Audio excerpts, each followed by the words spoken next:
Hello, and thank you for joining us. We're here in Montgomery for a special edition of Plain Talk here on Eagle Eye TV. I'm your host, Ken Ward, and we're joined today by Governor of the state of Alabama, Kay Ivey. Thank you so much, Governor, for joining us. Well, thank you for having me.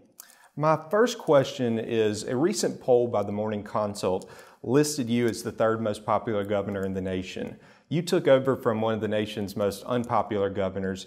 How have you been able to change the public's view of Alabama's state government?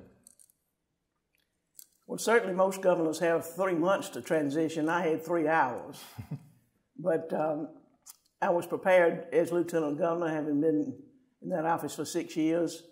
And so I knew a lot about the issues. And one of the biggest things I needed to do was reestablish a working relationship with the members of the legislature with the executive branch. That had gone lacking for quite some time.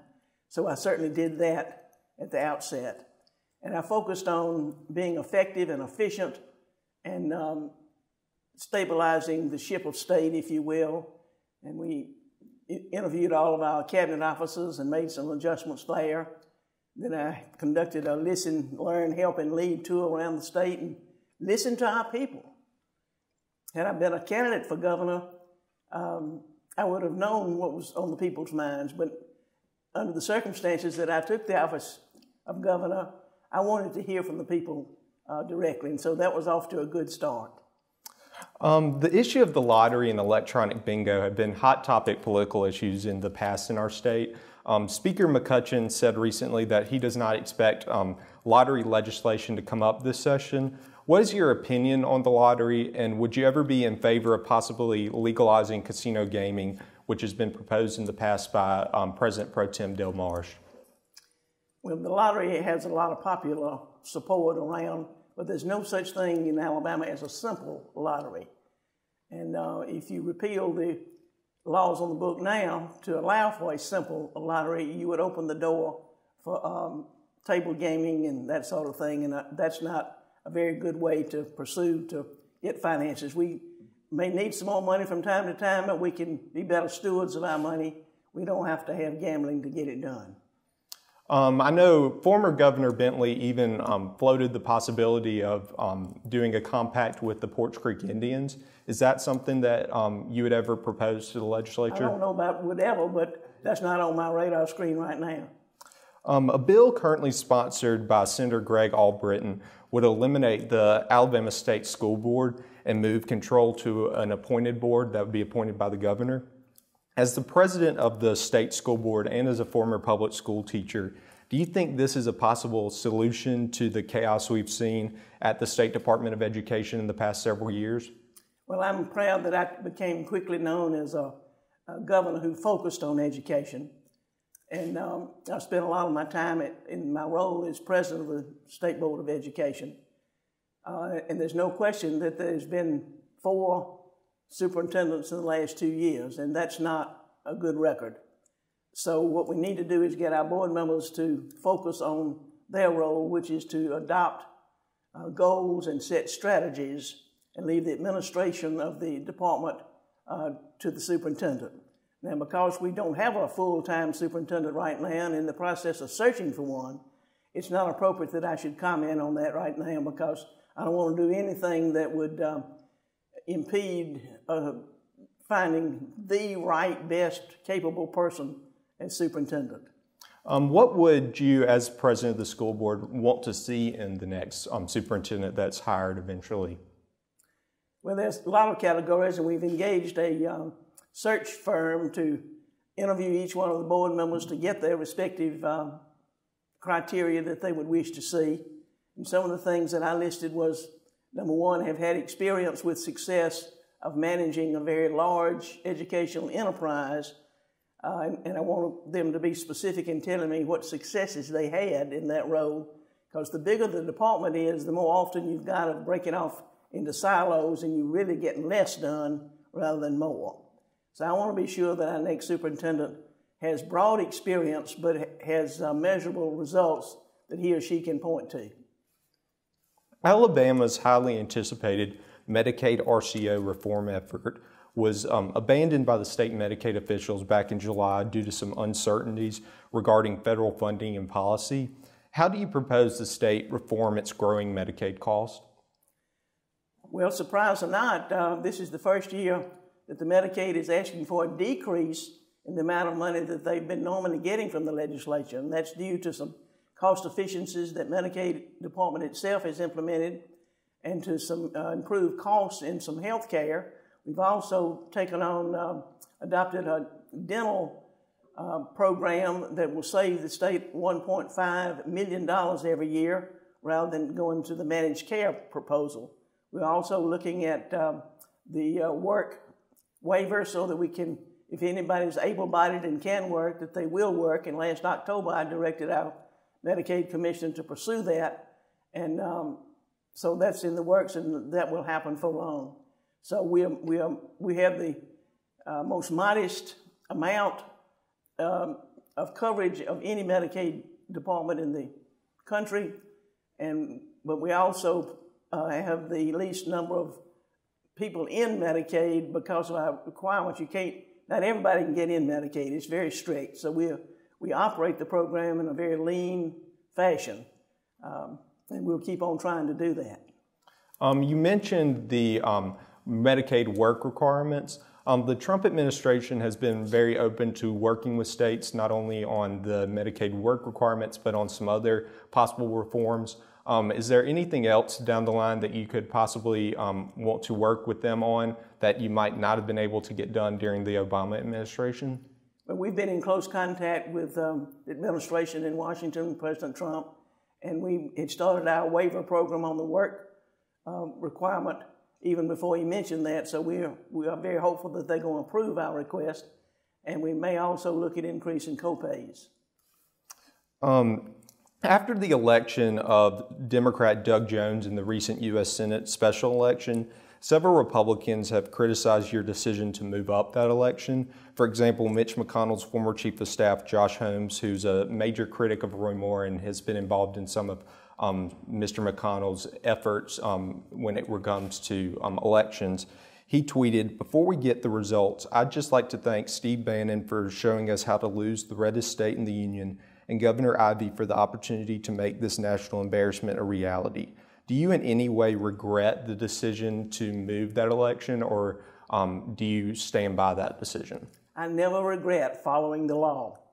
And Alabama has a law that says if there's a vacancy for a U.S. Senate seat and the vacancy is more than 4 months away from the next election, the governor shall forthwith call an election for U.S. Senate so that the people of Alabama will be represented. I simply followed the laws that are on the books in the state of Alabama.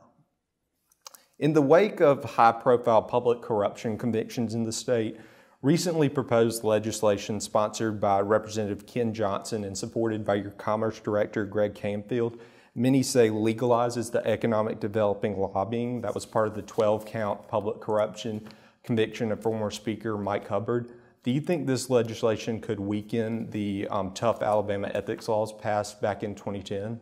No, this is an effort to be more proactive with economic development and incentives, and one of the most prized things is to keep details about a potential development project coming, because if you leak it out, your competitors will go after it too. So this is just a tool to improve the economic development efforts in the state to be more realistic and viable, so we can continue to attract good quality companies.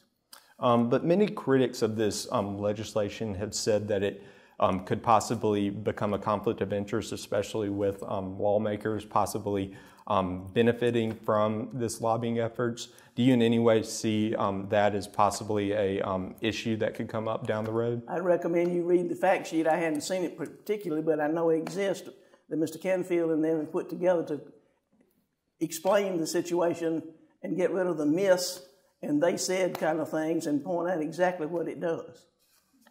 You have commented several times about steadying the ship of state since taking over state government. What in state government do you believe fostered the culture of corruption in Montgomery for many years before you took over as governor?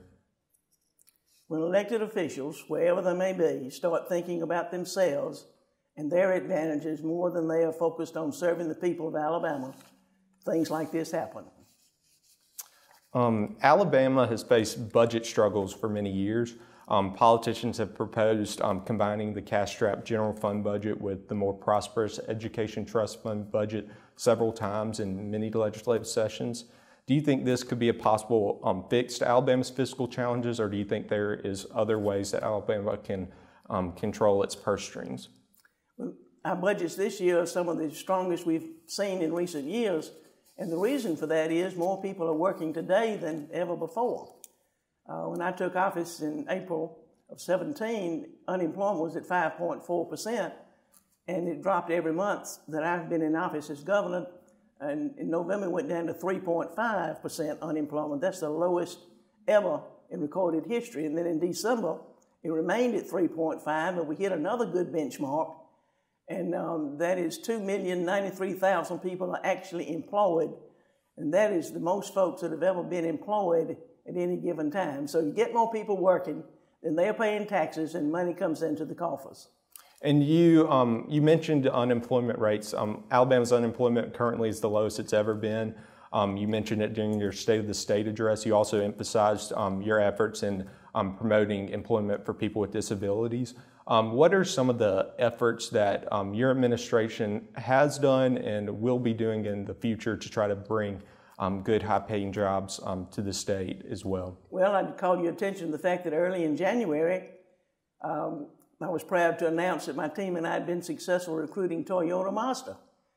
That's $1.6 billion that they will be investing in, employing some 4,000 workers and producing 300,000 automobiles a year. So it's that kind of hard work that's consistent and factual and with sincere relationships. That's how you do good economic development. And Greg Canfield does an excellent job at the Department of Commerce, and then we work with our local officials as well. You mentioned the Toyota Mazda plant. President Trump mentioned that plant during his State of the Union address. Could you comment a little bit about what that could possibly mean to the state, especially in the North Alabama region, and also about the growth really in Alabama's automotive industry over the past possibly 2 to 3 decades? You asked several questions, Landon. Which one do you want to start with? Just you can talk about the Toyota Mazda plant. Well, that plant is a statewide project, and it impacts the whole state of Alabama. It's not a North Alabama project. It's going to be located in Limestone County, but it's going to have a direct impact all over Alabama. And one of the reasons I think Alabama was chosen by Toyota Mazda instead of North Carolina is our workforce that's in place now. Plus, we have a proven track record of being successful with automotive industries. And also with Toyota Mazda, their contract or their proposal has a workforce development component to it. So when you've got an excellent workforce and people know that you're working hard to prepare the current workforce for the jobs of tomorrow already, that's impressive to folks that are looking to hire. So I think that Toyota Mazda will impact the state in a variety of good ways, and we also have a real strong network of suppliers. Alabama's prisons have been criticized for their overcrowding and poor conditions. Of course, this didn't start during your administration. This has been something that's been ongoing for the past several decades.